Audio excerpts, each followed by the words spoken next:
The father of a Chechen man who was fatally shot by the FBI during an interrogation about the Boston bombing is set to speak about his son's death. Ibragim Todashev was killed in May while being interrogated about his ties to one of the suspected bombers. His father traveled to the U.S. from Chechnya to investigate what happened.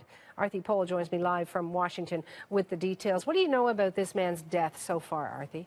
So initially, as you mentioned, what we do know is that this 27-year-old man was being questioned by FBI agents and by police officers about his alleged ties to one of the Boston bombing suspects. And it's alleged that during that interrogation, he was fatally shot. Some reports suggest up to 7 times he was shot, allegedly by an FBI agent. Now, initially, officials came out saying that he had lunged at an agent and he was armed with a knife. But after they sort of retracted those facts and said, actually, it's unclear what happened here. And as you can imagine, that's incredibly troubling for this man's parents. And that's why his father has now flown to the U.S. to try and find out what happened. Now, he is expected to speak at some point this morning. And it appears that he's joined hands with a prosecutor in Florida who's also launched an independent review of what happened. So they'll also be looking into the details surrounding the death of Todashev to try and find out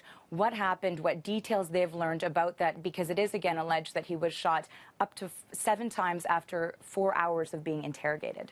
And 2 friends of the surviving Boston bombing suspect are due in court today. Just remind me of the charges they're facing.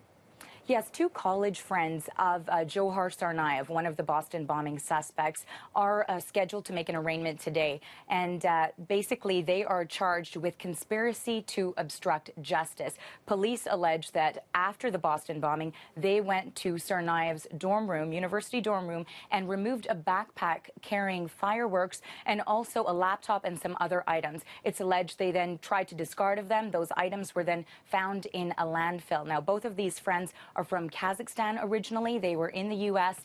To attend university. They're 19 years old. If they are convicted, they could face up to 25 years behind bars. So we'll find out a little bit more information about that today also. All right, we'll talk later. Thank you, Arthi. Arthi Pohl in Washington.